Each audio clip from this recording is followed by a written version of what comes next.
Viewers, the covert female narcissist, will never give you a complete relationship. There's always going to be something missing. And this is going to start the journey of aggravation and disintegration for you. Now, there's two ways you can deal with this. You can deal with it with the blue pill, or you can deal with it with the black pill.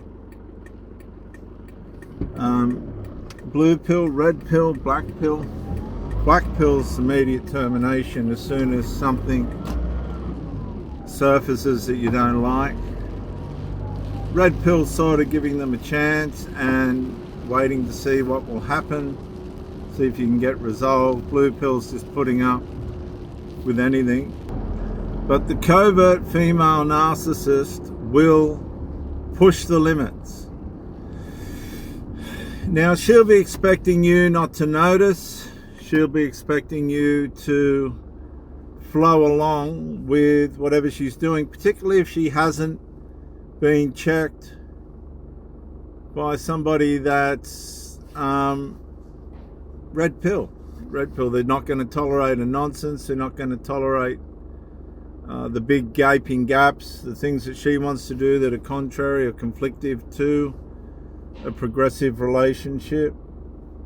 If she hasn't experienced that, she's going to be infantile.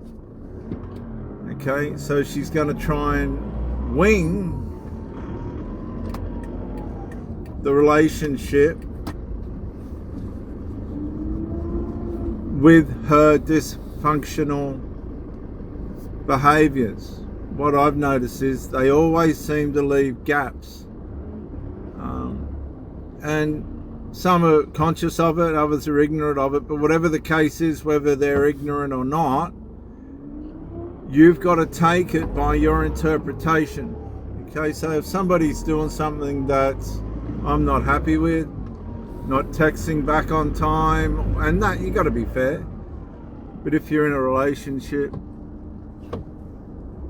not texting back on time,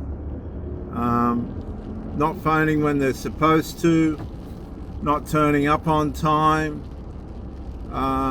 these smaller ones I'll give a chance, a couple of chances. But if you line up a date and they just don't turn up or something, well, you're out anyway, so you never contact that person again. The covert female narcissist will accommodate intimacy and all this other stuff because it's their means of supply. And if it's an older covert single mother female narcissist, then she'll come for her intimate supply and usually retreat back to the adult children who are usually cohabitating with her, because her security and her loyalty and devotions aimed at them is found in them. It won't be found in you. You're only got to be reliable relative to her turning up for supply. Now, she'll participate, she'll exchange, she'll do her best to exchange supply, particularly if you're A grade. But if your intimate supply isn't satisfactory, you will soon be black widowed. You'll be just crossed off as insufficient. And they'll do that very, very quickly. So what you've got to understand is women, they're survivalists. If you're not meeting their needs, you're gone. Whereas men will put up with women that aren't meeting their needs and try and find ways to get her to meet those needs, manipulative ways, particularly blue pill, nice guys that are trying to get something out of them that they shouldn't manipulate to get. Whereas the red pill guys, either the woman's going to deliver or she's not, and if she's not, she's gone. So there's a big game, as it were, of consciousness going on relative to the transactions that a relationship requires. And if those transactions aren't being met, if the person's behaviour is below par, if they're not stepping up to the plate when they should, if they're producing negligences when they shouldn't. These are all things that you need to confront. You need to confront the issues before the issues confront you. And if you don't, they will confront you. You'll start to go down. Oh yeah, you'll start to suffer. Because when we go against what we expect, as long as it's fair and legit, then we're sending a message to that woman that it's okay. If you want to neglect me, it's okay. And that's deceptive, particularly if underneath it's not okay for you and you're not saying anything. You're deceiving that person and yourself. You're training yourself to put up with things that you should not, right? That you didn't sign up for. And if you let a woman get away with that stuff, she'll do it, she'll push it. She'll push it and push it. The problem that I've got is I don't allow that stuff, and eventually you have to kick that person to the curb because they're either underdeveloped, they're not going to continue to play a healthy role, they narcissize into these sabotaging behaviors, and the next thing you know, it's all over. So there's a lot going on in a relationship. There's a lot that you have to be aware of. You have to be willing to sacrifice the relationship if the woman narcissizes and you become aware of it.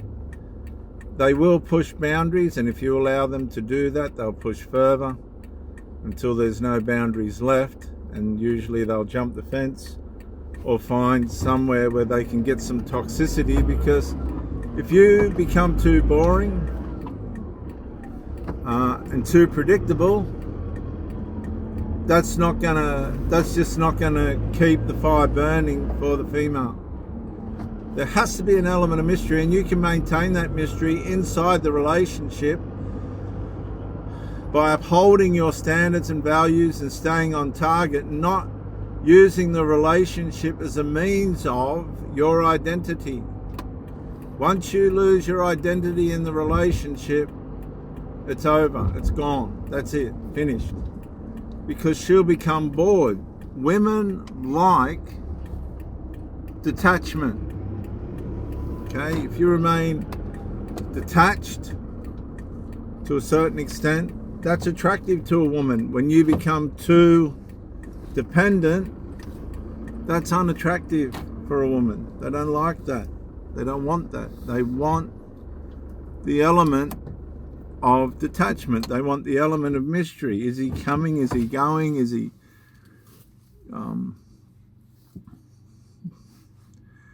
where do I stand in this relationship? What's going to happen next? Like on the weekend, me and my partner went out, and I didn't tell her. I said, you drive. And I didn't tell her where she was going, and she was asking me, do I turn right here? Do I turn right there? No, go straight. And when we got to where we were going, she found that really exciting. And so you can constantly entertain females in a relationship if you use your imagination constructively. Don't become too attached. Keep some mystery there. Do things that she doesn't expect that she's going to be excited by. Give her a memorable experience via surprise and spontaneity. And keep up the things that are necessary in the relationship, the micro-incremental things of honesty and integrity at the same time. You can be a bad boy and still be moral and integral, right? Because that's what's going to hold the fabrics and the structure, the underlying structures together. And if she fails, if she narcissizes, you leave with good conscience. If you fail, then you've got work to do, a lot of work to do, starting from that point. And the first person you need to examine on a broken relationship is yourself. And once you've completed that, then you rebuild. You continue to build. Build, build, build. Become the best version of yourself and go from there.